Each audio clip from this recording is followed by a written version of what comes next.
It's not the strongest nor the fittest that survive, but those with the ability to adapt. When the US dollar doesn't work anymore and it does self-implode, people aren't going to trust that. And it's going to be the same exact thing all over again. The digital era is here. It's done. It's happened. And now what we're shifting to is the intelligence era. With AI agents, we're able to compete at the same level as these corporations. AI is going to be able to take away the work that like you and I don't need to be doing. We are running into supercomputing, quantum computing that's going to obviously try to threaten and crack the code of Bitcoin. Wisdom, knowledge, creativity, intuition, these are the things that make humans different to every single other animal out there. What is money? When you get to the root of it, it's... Well, here we are. Here we are. Finally doing it. Finally doing it. And I think we start off with story time. Alex and I are at a family party. We're chilling by the pool, sipping on some non-alcoholic drinks because we don't drink alcohol. We get talking to one of Alex's many cousins. Macedonians. And she's in her early 40s. And we get talking about what we do in life. She wants to know about crypto and AI. And she has so many questions. And she's like, I just can't understand it. She's like, I try to watch this video, podcasts, this and that, but everything is just so overwhelming. And I just want to know things in a simple way that can be applied to my day-to-day life. Like regarding like new technology. Yeah, like what's happening in the world, and everything's moving so quickly. That's when Alex and I looked at each other and we were like, well, haven't we been saying we should do this for quite some time? She started off the conversation like that, and then she was asking us what we do, which was pretty interesting conversation in itself. Alex has become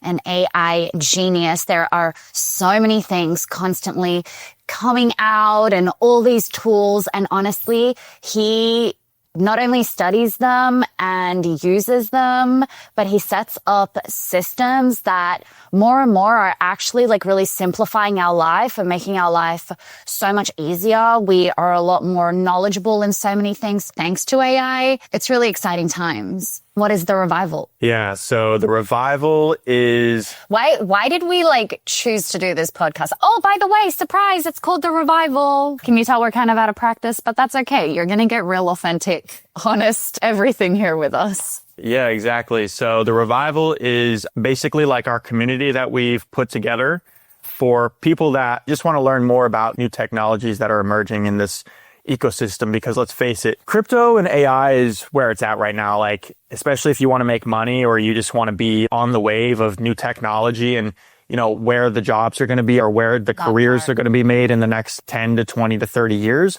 Crypto and AI is where it's at. Yeah. And I think that as Alex and I are people that we like to zoom out, it's not like we have like a step-by-step 5-year, 10-year plan, but we like to take a step back and to really look at like what's going on, because I think we've both been through periods in our life where we were so focused on the like this right here, right now, and that like crazy obsession, which sometimes, I mean, I think it's led to burnout, number one, for both of us in different phases of our life.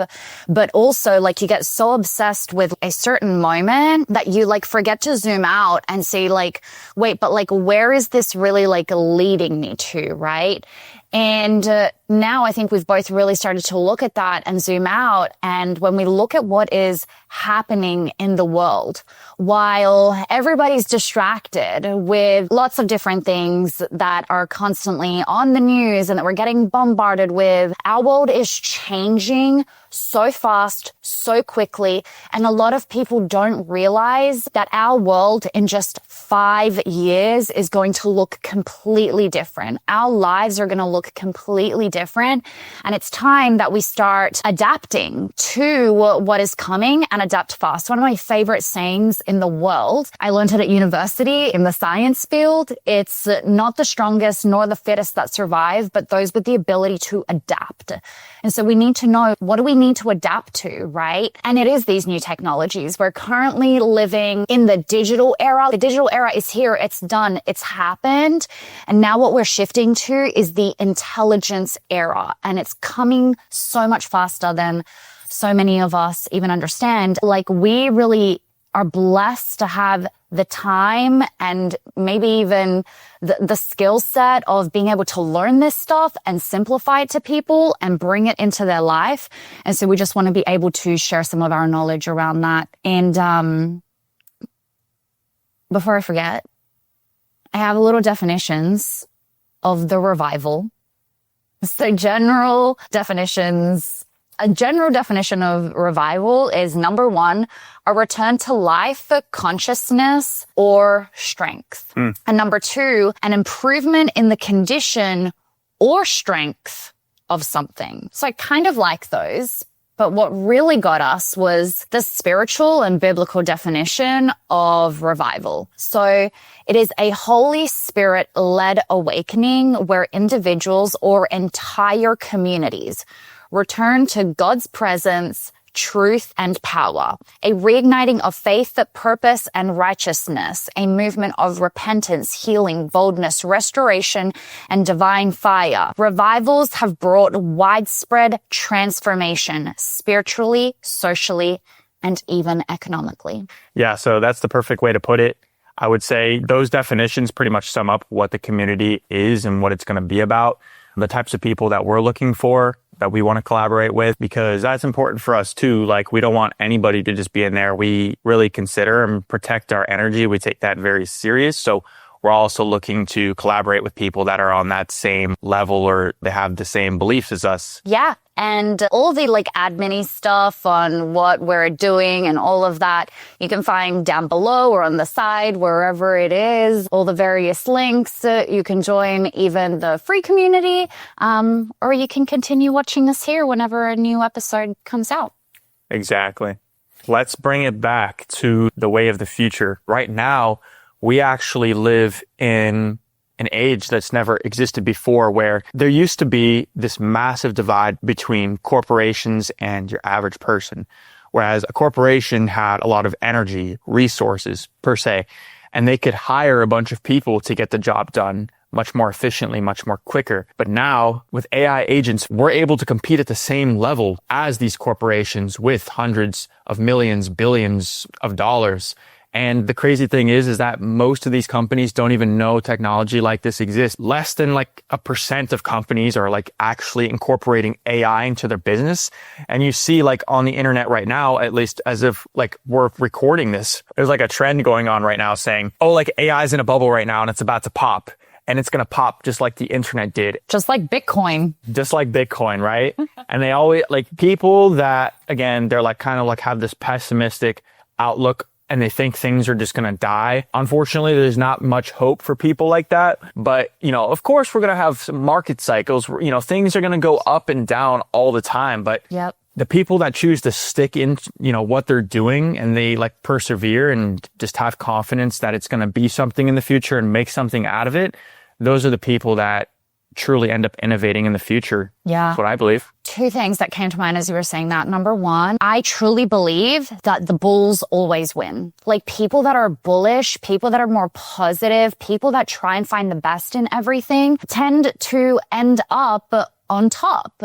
Doesn't mean that they're going to get it right every single time. They're going to make mistakes along the way. They're going to have failures along the way. But I really think that even when I just look at my life, every time I've just taken a chance on things that seem crazy, I've had my failures, but when they're good, they're really good, and they always outweigh all the failures. That's a very entrepreneurial thing. The second thing is, maybe this comes also from my positive mind, is I'm actually really excited about AI. Of course, there's the not so positive sides of things, but everything has its blacks and whites, right? And I actually think that AI is going to be able to take away the work that you and I don't need to be doing. I think that us as human beings are so much more than these physical, nitty-gritty, admin-y sort of things. What does Bob Proctor, may he rest in peace, so what did he used to say? The higher faculties of humans, wisdom, knowledge, creativity, intuition. I forget if there's others, but these are the things that make humans different to every single other animal out there. And because of these earthly things that Earth has created, in my opinion, to keep us stuck, suppressed, and not to be able to go to our highest capacity, we haven't been able to use these things. But now AI is literally at everybody's fingertips, and we can all use it to take over those things that we shouldn't be doing in our day-to-day life, the things that we're actually created to do. So I think it's really exciting. And obviously the big question, even like myself, is like, okay, cool, but like, how? And that's where, you know, Alex is bringing to you many different solutions on how to do this. And then the other part of it is the way that our economy is heading and the direction in which our finances are heading to. Yeah. It's like, what is money? It pretty much is this fictional piece of paper at this point. No, honestly, that's how most people see it. No, not many people actually take the time to ask themselves, what is money? And Corinne and I, you know, have discussed this many times, especially like a lot of people that, for example, like they don't believe in Bitcoin. It's always like, why is Bitcoin valuable, right? And it's the same thing every single time because these people, the way they see it is like, there's nothing backing it, right? But then it's like, okay, it's like the counter question is, what is money? Yeah. You see this US dollar, for example, what is this backed by? And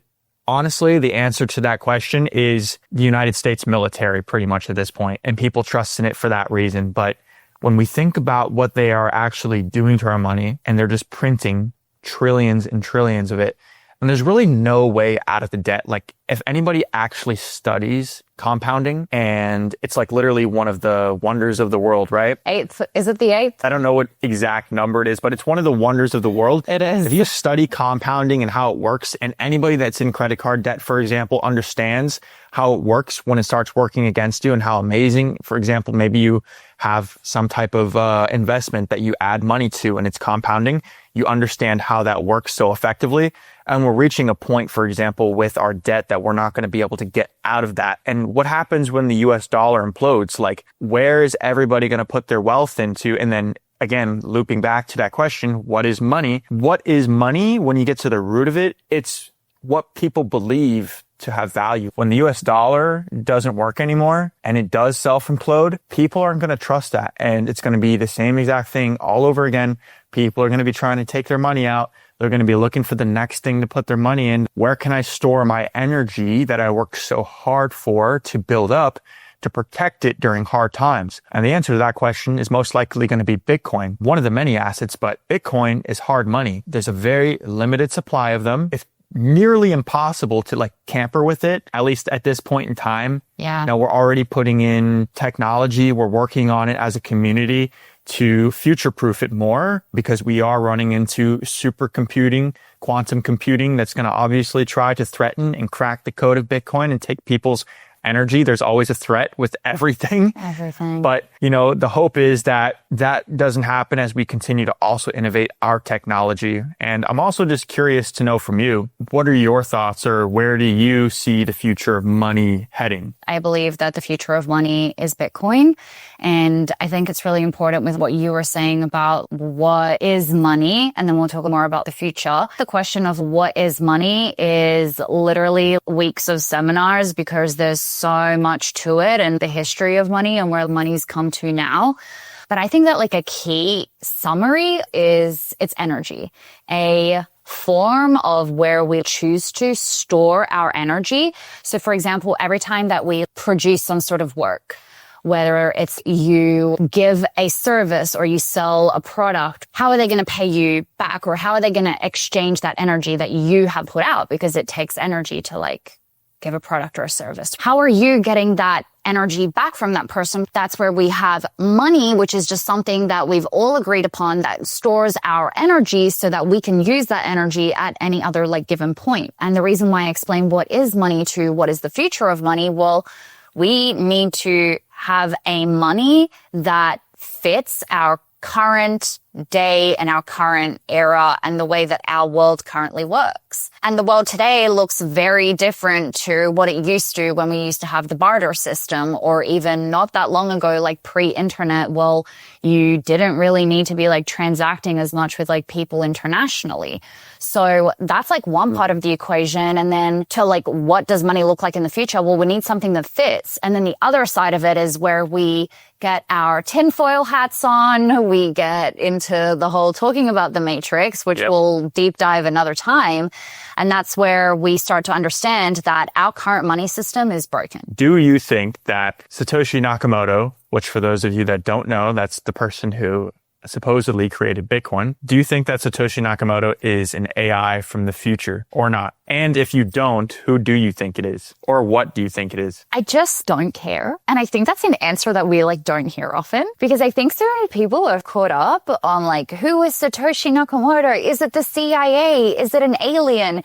Is it God? And I'm just like, I just don't care, because Bitcoin right now, I mean, the code of Bitcoin is so incredible. I mean, I'm no coder by any chance. It's not like I can go quote it or anything like that. But we have this incredible asset, this incredible opportunity right now. Whoever created it, like, it doesn't even matter if they try, like, for example, Satoshi's, what's he going to do? He or she or it, or I don't know.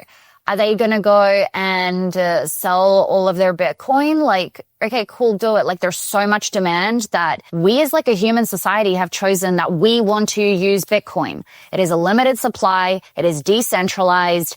Nobody can control it. It's very, very, very extremely hard. And I believe we're past the point of anybody being able to control it now. So much demand. We've agreed on it. 21 million. That's the way that it is. A finite asset that just allows us to adapt it to the world today. So do I care who Satoshi is? I kind of don't. And also, really quick side note, like, isn't it like so cool that whoever Satoshi is, let's say it is a human, even a group of people that actually like in 2008 created this thing. Isn't it so cool that they haven't come out and been like, well, I just want to let everybody know that I'm Satoshi. Do you know what I mean? Like, it's so humble. Like, it's so beautiful that they're like, whoever it is, they don't need to come out and say, I'm Satoshi. Many people have tried too. There's been so many people, and it's because they obviously want to claim some type of ownership over it or wealth that may be attached to. I don't know why somebody would want to. I know why, but it's just putting a major target on your back. Dangerous. As you're recognized as that individual. Obviously, you've ticked a lot of people off by creating something like this. Big entities you're ticked off. You know, a really cool thing about like the asset Bitcoin and why I really believe that it is not even just the future, it's already the present of the way that money is heading, is that Bitcoin is the first asset that is like reversed in the roles of who gets access to it first.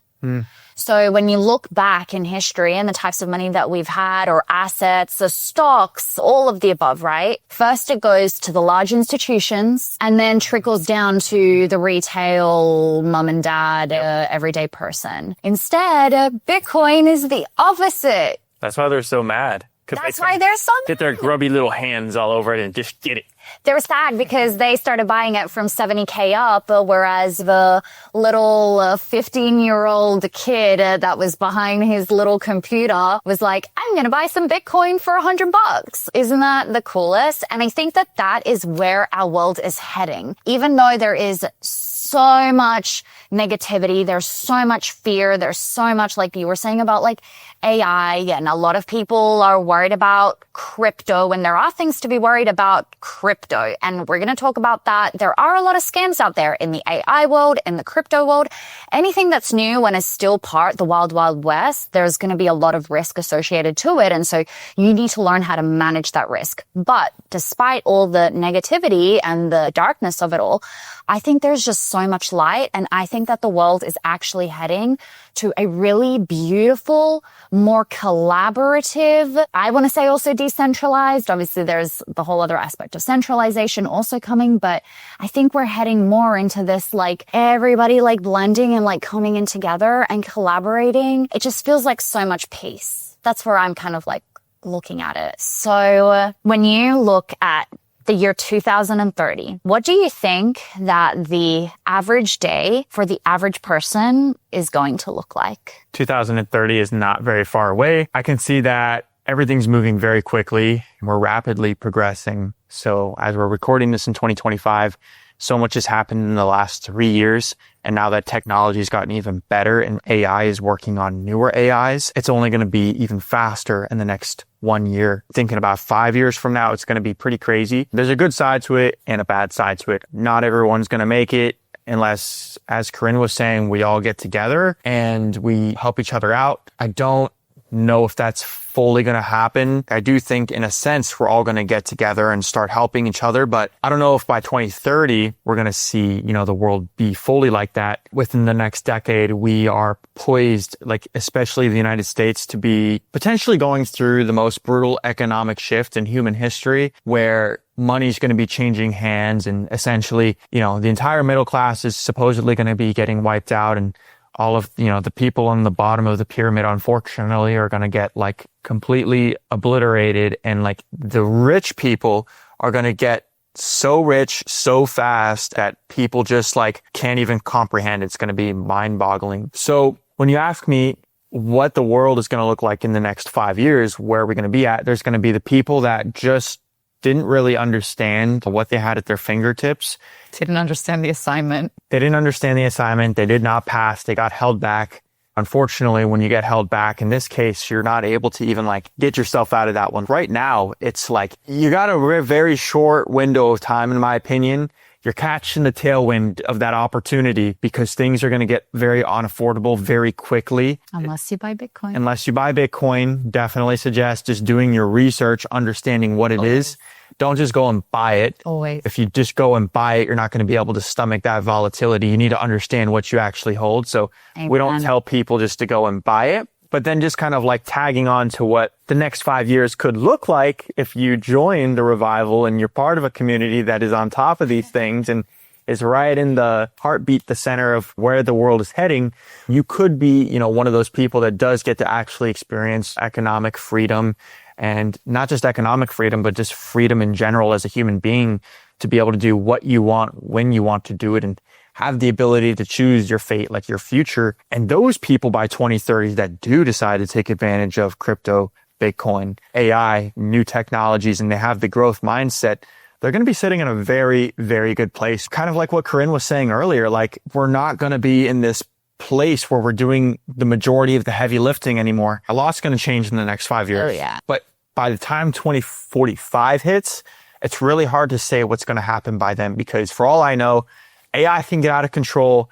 We don't have the safe rails in place. Somebody is just greedy and they do something they shouldn't have done. Things could take a turn for the worst very quickly, because just as fast as things are getting very good, the technology is getting very good. The AI is getting very good. We're seeing revolutionary breakthroughs in technology and people's ability to be efficient.